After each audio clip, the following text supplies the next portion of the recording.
Հիմա քաղաքացիները այստեղ են պահանջում են իրենց քվեները։ Ներսում տեսնում ենք process-ը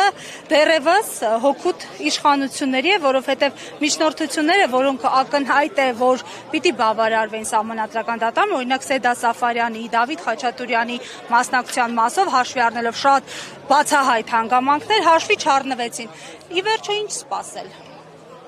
Գիտեք, սա հնարավորություն է սահմանադրական դատարանին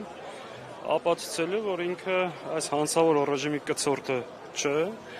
եւ ի վիճակի է պահպանելու երկրի սահմանադրությունը։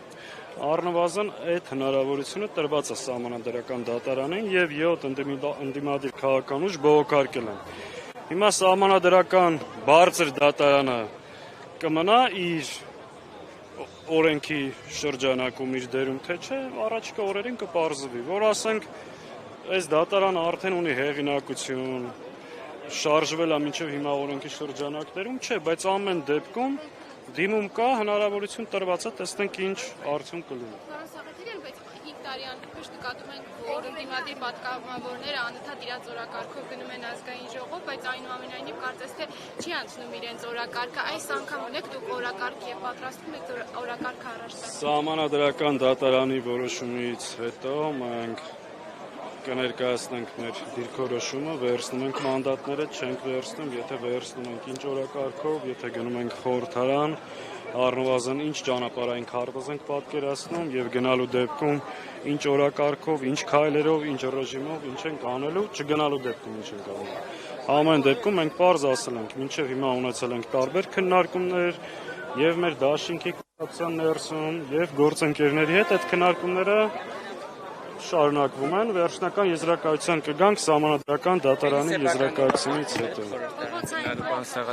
Մենք ուրիշի օրակարգով չենք առաջնորդվել, այդ հարցը ուրիշի տվեք։ Չէ, նկատի ունեմ այդ ձեր սեփական օրակարգը, ինչպես եք այս անգամ արկայել։ Ասենք կիմանանք։ Իսկ ասեմ մոտավոր պատկերացում։ Ինչև այդ պատասխանում է, որ լսեիք պարոն Փայլակ, կիմանանք։ Ինչ եք կարծում, ընտրությունները այնուամենայնիվ ոչ լեգիտիմ կճանաչվեն, ինչ որոշում կկայացնի սահմանադրական։ Ակնհայտ է, որ ընտրությունների արդյունքները խեղաթյուրված են եւ մեր ժողովրդի իրական կամ արտահայտությունը չի արտահայտվում։ Ընտրությունները ամբողջությամբ անցել են կեղծիքի մթնոլորտում, նախընտրական շրջանում, բուն ընտրությունների օրը այդ կեղծիքները շարունակվել են նաեւ հետընտրական շրջանում, այդ թվում նաեւ կենտրոնական ընտրական հանձնաժողովի խայտարակ որոշումը, որը օրը ցերեկով, չէ, երեկոյան գողացավ Բարգավաճ Հայաստանի 60,000 քվեն մեկ ստորագրություն։ Այդ կեղծիքները շարժվում են։ Երբ որ ընդդիմությունը որոշի, կազմակերպի ու դուրս գա։ Այդ առումով գնում են, որտեղ Սամվել Կարապետյանն էր խոսել ընդդիմությանը միասնական հանդես գալ այդ քննարկումներ տեղի ունենում են։ Այո, ես այսպես ասեմ, Փայլակ ջան։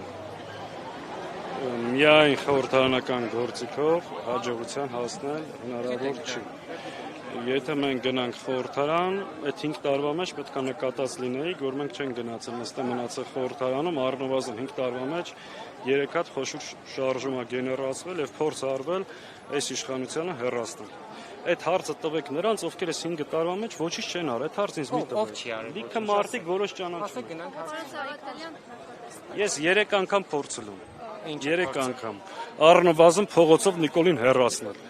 Հետևաբար, ահա, դե ով չի արել, լավ են արել ու շնորհակալ եմ ու ճիշտ են արել ու հալալա որ եկել են ու եսի տարբերություն շատերի գնահատում եմ ցանկացած Հայաստանի Հանրապետության քաղաքացու, այդ թվում առավել եւս քաղաքական ուժերի մասնակցություն։ Ում եք ակնարկում։ Լավ գիտեք ան։ Այս պահին Այլակ իզնես լավ գիտես, ցավը տանում։ Հիմա փողոցային պայքար նախատեսվում է, թե այնուամենայնիվ արդյունքները սրտերի չբավարարեն։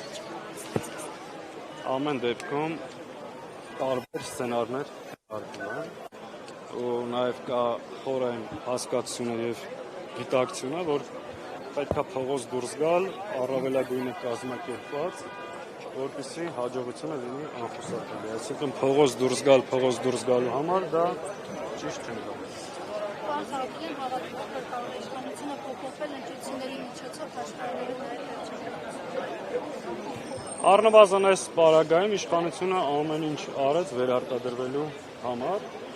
Հաջորդ ընտրությունը, եթե սրանք մնան 5 տարի հետո, մենք չենք պատրաստվում ձեռքներս ծալած նստել եւ 5 տարի սպասել, այսպես ասած։ Պարոն Սաղաթելյան, հեղափոխության տրամադրություն այս պահին տեսնում եք թե քաղաքական ուժերի մեջ, թե ժողովրդի։ Գիտեք, մինչև ժողովրդին հասնելը այդ տրամադրությունը պետք է ստեղծեն ընդդիմադիր քաղաքական ուժերը։ Ու տեսնեն ժողովրդի կողմից այդ արձագանքը կա, թե չէ։ Դա փոխադարձ է, ընդդիմադիր ուժեր, ժողովուրդ պետք է աշխատել, կազմակերպել այդ մթնոլորտը